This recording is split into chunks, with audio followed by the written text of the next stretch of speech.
بسم اللہ الرحمن الرحیم۔ اعوذ باللہ من الشیطان الرجیم، بسم اللہ الرحمن الرحیم۔ عزیز طلباء کرام، ہماری بحث جو ہے وہ مقدمہ عبادیات کے بارے میں تھی، اور اشکال یہ تھا کہ بھائی کس طرح سے ایک مقدمے کے اوپر ثواب ہو سکتا ہے، اور کس طرح سے ایک مقدمے کے لیے قصد قربت کا ہونا لازمی ہے، جبکہ اپنی جگہ پہ یہ چیز ثابت ہو چکی ہے کہ جو بھی مقدمات ہیں وہ واجبات توسلی ہوتے ہیں، ان سے اصل ہدف واجب تک پہنچنا ہوتا ہے، اور اسی طرح سے ان کے اوپر نہ ثواب مترتب ہوتا ہے نہ عقاب۔ جو بھی ثواب ہوتا ہے وہ ذیل مقدمے کے اوپر ہوتا ہے۔ اس اشکال کے جواب میں عمدہ جواب جو تھا وہ مصنف علیہ رحمہ کا تھا، جس کو ہم نے ذکر کیا۔ پھر قطفسیانوں کے ذریعے سے دو توجیحات جو شیخ انصاری علیہ رحمہ نے بیان کیے ہیں، ان میں سے ایک توجیہ کو ہم نے پڑھا تھا۔ آج ہم ان توجیحات میں سے دوسری توجیہ کو پڑھتے ہیں جو شیخ انصاری نے اس اشکال کے جواب کے لیے بیان کیا ہے۔ اب جو توجیہ شیخ انصاری نے بیان کی ہے اس کا خلاصہ یہ ہے کہ امر غیری کا قصد جو ہے وہ طہارت ثلاثہ میں اس غرض کے حصول کے لیے ہے جو ذیل مقدمہ میں ہے۔ اس طرح کہ اگر ذیل مقدمہ نہ ہو تو مقدمے کے لیے کے قصد کی حاجت باقی نہیں رہتی۔ بے الفاظ دیگر ان کے کہنے کا مطلب یہ ہے کہ قصد قربت جو کیا جاتا ہے وہ واجب نفسی کے وجہ سے ہوتا ہے، کیونکہ واجب نفسی ایسا ہے جو مقدمے کے عبادی ہونے کے سوا جو ہے وہ مقدمے کو قبول نہیں کرتا۔ بے الفاظ دیگر وضو تب ہی مقدمہ بنے گا جب وہ قصد قربت کے ساتھ۔ تو یہ جو ہے نا انہوں نے جواب ذکر کیا ہے۔ تو اصل غرض جو ہے وہ غرض واجب ہے کہ اس کی تحصیل کیونکہ قصد قربت ممکن نہ تھی تو یہاں پہ اس کا قصد کیا جاتا ہے۔ مصنف اس کا جواب یہ دیتے ہیں کہ بھائی یہ جواب بھی جو ہے نا پچھلے جواب کی طرح ناقص ہے، کیونکہ یہ تو فقط ایک شک جو ہے اشکال کی کہ بھائی قصد قربت کس طرح سے کیا جا سکتا ہے اس کی توجیہ کرتا ہے، اس کو جو ہے نا وہ بیان کر رہا ہے۔ لیکن اس میں اس چیز کا جواب کہاں پہ ہے کہ بھائی اگر انسان اس کو انجام دیتا ہے تو وہ عبادی واقع ہوگا اور اس پہ ثواب ہوگا، تو طہارت ثلاثہ پہ ثواب کس طرح سے ہوتا ہے، اس کا جواب جو ہے وہ اس آپ کے جواب میں ذکر شدہ نہیں ہے۔ لہذا فرماتے ہیں ثانی ما، یعنی اولما وہ تھا یا دوما وہ تھا، یہ ثانی ما ہے، دوسرا جو ہے ما محصل ہو کہ جس کا خلاصہ یہ ہے۔ بے الفاظ دیگر یہاں پہ جو توجیہ ذکر ہو رہی ہے شیخ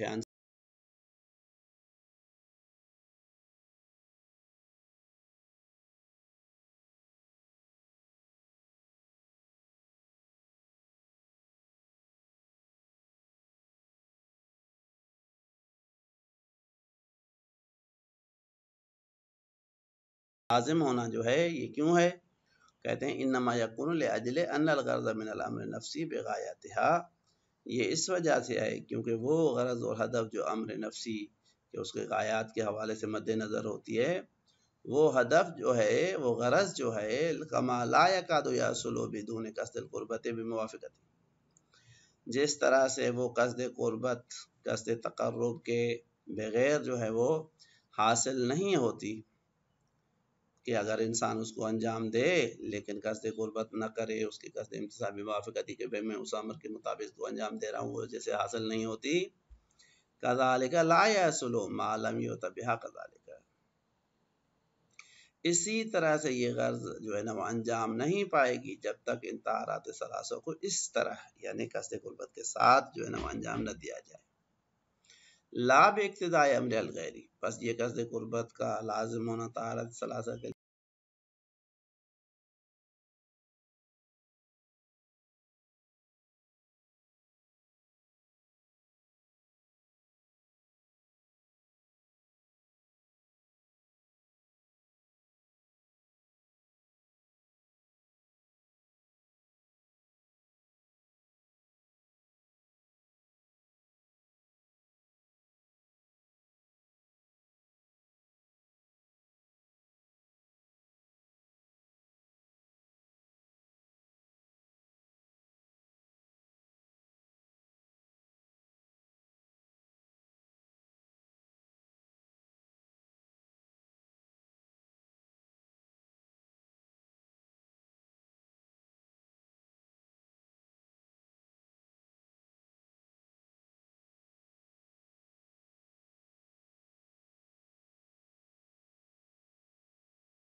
انجام دیا جائے خصوصی طہارت میں بین مقدمات یا ایزن مقدمات جو ہے میں سے ان طہارات ثلاثہ کو انجام دیا جائے بقصد اطاعت کے ساتھ.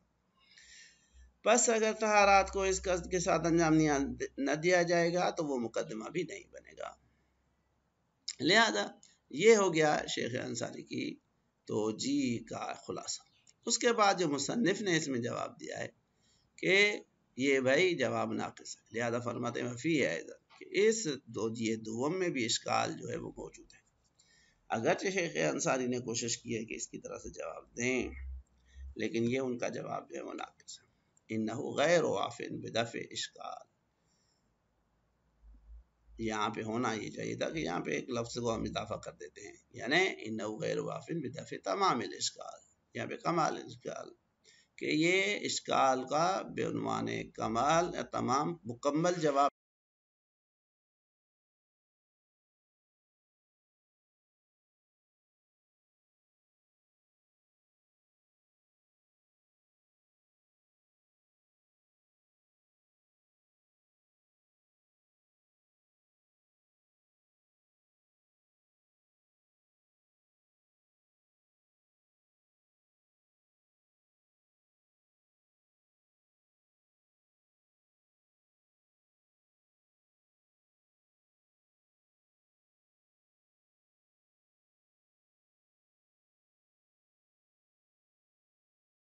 واحد کے اعتبار کو یا قصد اطاعت کے اعتبار کی تصحیح کی جائے من الالتزام بامرین. اب یہاں سے یہ کیا کہنا چاہ رہا ہے، ایک ان قلت اور قلت ہے.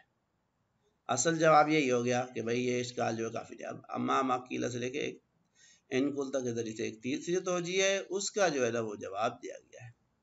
ہم نے اس کو بیان کیا کہ شیخ انصاری کی تیسری توجیہ اشکال کے حل کے لیے کہتے ہیں کہ بھئی یہاں پہ دو امر ہیں، آپ اس کو ایک امر سمجھ رہے ہیں، یہ ایک امر نہیں، یہاں پہ دو امر ہیں. ایک امر جو ہے وہ طہارت ثلاثہ کے وجوب کو ثابت کرتا ہے کہ بھئی آپ کے اوپر نماز کے لیے طہارت ثلاثہ کو انجام دینا لازم ہے، جبکہ دوسرا امر جو ہے وہ قصد قربت کے ساتھ ان کو انجام دینے کے وجوب کو ثابت کرتا ہے. بھئی ان کو انجام بھی دو لیکن قصد قربت کے ساتھ انجام دو، کیونکہ یہ دیگر مقدمات کے طرح نہیں ہے بلکہ مقدمہ عبادی اور مقدمہ خاص ہے.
تو ہو جائے کہ بھئی خالی جو ہے ان کو انجام دینا کافی نہیں ہے، پہلے امر کا ابھی اطاعت جو ہے وہ مکمل طور پہ حاصل نہیں ہوئی.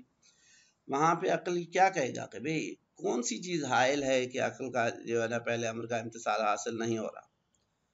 پھر عقل خود ہی کہے گا بھئی جو بھی چیز حائل ہے اس کو دور کرو، جو مانع ہے اس کو ختم کرو. لہذا دوسرے جواب کا خلاصہ یہی ہے کہ امر اول اگر توسلی ہو تو غرض ملاؤ سے تعمیر ہو جاتی ہے، امر دوم کی ضرورت ہی نہیں ہوتی. اور اگر امر اول تعبدی پتہ ہے کہ محض انجام فعل سے واجب ساقط نہیں ہوگا تو حکم عقل کافی ہے کہ ہر اس چیز کو انجام دیا جائے جو سکوت امر میں لازم ہے. تو اس سے تو ایک ہی امر میں کام ہو جاتا ہے، دوسرے امر کی طرف اصلاً ضرورت اور حاجت باقی نہیں رہتی. تو اس صورت میں جو بھی آپ شکل استعمال یوز کریں گے یا اس کو بھی مد نظر رکھیں گے اس کے حوالے سے اس کا جواب موجود ہے. لہذا فرماتے ہیں کہ اما ما قیل ما ربما قیل